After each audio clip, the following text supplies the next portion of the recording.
Hello అందరికీ! ఈ వీడియోలో 12 బిట్కు సంబంధించిన సేఫ్టీ అంశాలు మరియు సాధారణ సమాచారం మాత్రమే పొందుపరిచాం.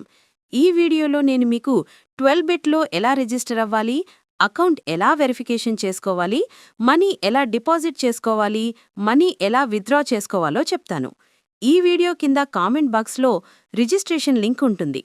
ఆ లింక్ నుండి రిజిస్టర్ అయితే మీకు 5,000 వరకు బోనస్ వస్తుంది. ఫస్ట్ టైం మీరు డిపాజిట్ చేస్తే 200% వెల్కమ్ బోనస్ కూడా వస్తుంది. ఒకవేళ మీరు మనీ లాస్ అయినా కూడా మీరు లాస్ అయిన అమౌంట్లో నుండి ఎవ్రీ వీక్ 20% క్యాష్ బ్యాక్ కూడా వస్తుంది.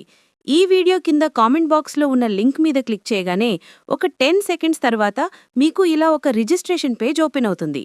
ఇప్పుడు ఈ రిజిస్ట్రేషన్ పేజ్ని ఎలా ఫిల్ చేయాలో చెప్తాను.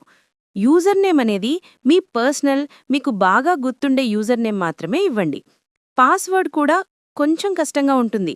పక్కన ఎగ్జాంపుల్స్ ఇచ్చాను, వాటిని చూసి మీ యొక్క పాస్వర్డ్ని సెట్ చేసుకోండి. ఇక్కడ మీ మొబైల్ నంబర్ని టైప్ చేయండి. ఇక్కడ మీ ఈమెయిల్ ఐడిని ఇవ్వండి. పైన కనిపించే కోడ్ని ఇక్కడ ఎంటర్ చేయండి. ఇక్కడ కనిపించే రిజిస్టర్ మీద క్లిక్ చేస్తే 12 బిట్లో మీ రిజిస్ట్రేషన్ ప్రాసెస్ సక్సెస్ఫుల్గా కంప్లీట్ అవుతుంది. మీకు అకౌంట్కి సంబంధించి లేదా డిపాజిట్కి సంబంధించి లేదా విత్డ్రాల్కి సంబంధించి ఎలాంటి డౌట్స్ ఉన్నా ఇక్కడ కనిపిస్తున్న లైవ్ చాట్ని ఓపెన్ చేయండి. లైవ్ చాట్లో మనకు 24/7 కస్టమర్ కేర్ సర్వీస్ ఉంటుంది. మీకు ఎలాంటి డౌట్స్ ఉన్నా సరే లైవ్ చాట్ మీకు బాగా హెల్ప్ చేస్తుంది. స్పోర్ట్స్లో మనకు మొత్తం 3 ఆప్షన్స్ అయితే ఉంటాయి. Saba sports, BTI sports, AP sports. ఇందులో మనకు cricket, football, tennis, volleyball, basketball లాంటి గేమ్స్ ఉంటాయి. ఇక్కడ మీకు కసీనో అనే ఒక ఆప్షన్ కనిపిస్తుంది.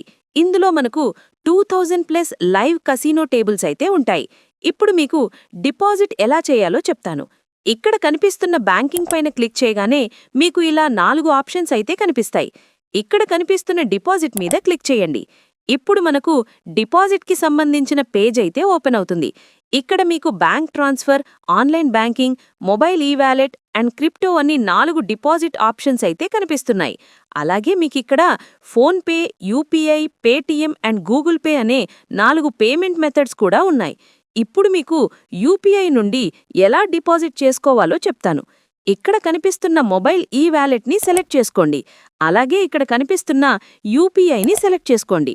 ఇక్కడ మీరు డిపాజిట్ అమౌంట్ని ఎంటర్ చేసి సబ్మిట్ పైన క్లిక్ చేయండి. మళ్ళీ మీకు ఇలా ఒక నోటిఫికేషన్ అయితే వస్తుంది. ఇక్కడ కనిపిస్తున్న సబ్మిట్ పైన క్లిక్ చేయండి. ఇలా మీకు ఒక క్యూఆర్ ఉన్న పేజ్ ఓపెన్ అవుతుంది.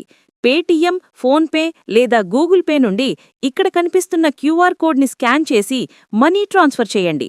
లేదంటే ఇక్కడ కనిపించే యూపీఐ కోడ్ని కాపీ చేసుకోండి. ఇప్పుడు మీ మొబైల్లో గూగుల్ పే, ఫోన్పే, పేటీఎంలో యూపీఐ ట్రాన్స్ఫర్ అనే ఆప్షన్ ఉంటుంది. అక్కడ క్లిక్ చేసి మీరు కాపీ చేసుకున్న యూపీఐ కోడ్ని ఎంటర్ చేసి మనీ ట్రాన్స్ఫర్ చేయండి. మనీ సక్సెస్ఫుల్గా ట్రాన్స్ఫర్ చేశాక మీ ఫోన్పే ఇలా ఒక రిఫరెన్స్ నంబర్ కనిపిస్తుంది. ఆ రిఫరెన్స్ నంబర్ని కాపీ చేసుకొని ఇక్కడ ఎంటర్ చేయండి. ఇక్కడ కనిపిస్తున్న సబ్మిట్ పై క్లిక్ చేస్తే మీ డిపాజిట్ ప్రాసెస్ సక్సెస్ఫుల్గా కంప్లీట్ అవుతుంది. జస్ట్ ఒక 2 మినిట్స్ తర్వాత మీ 12 బిట్ అకౌంట్లో మీరు ఎంత మనీ డిపాజిట్ చేశారో అంత మనీ యాడ్ అవుతుంది. విత్డ్రా చేసేటప్పుడు మీ బ్యాంకు వివరాలు ఇవ్వవలసి ఉంటుంది. జాగ్రత్తగా గమనించి ఇవ్వండి. ఈ వీడియో లెర్నింగ్ పర్పస్తో తయారు చేయబడింది. ఆన్లైన్ టూల్స్ లేదా సర్వీసెస్కి ప్రమోషన్ లేదు. Reference only information. Legal responsibility వ్యూవర్దే. Action = own risk. 18+ వ్యూవర్స్ మాత్రమే చూడండి. ఈ ఎర్నింగ్ అష్యూరెన్స్ లేదు.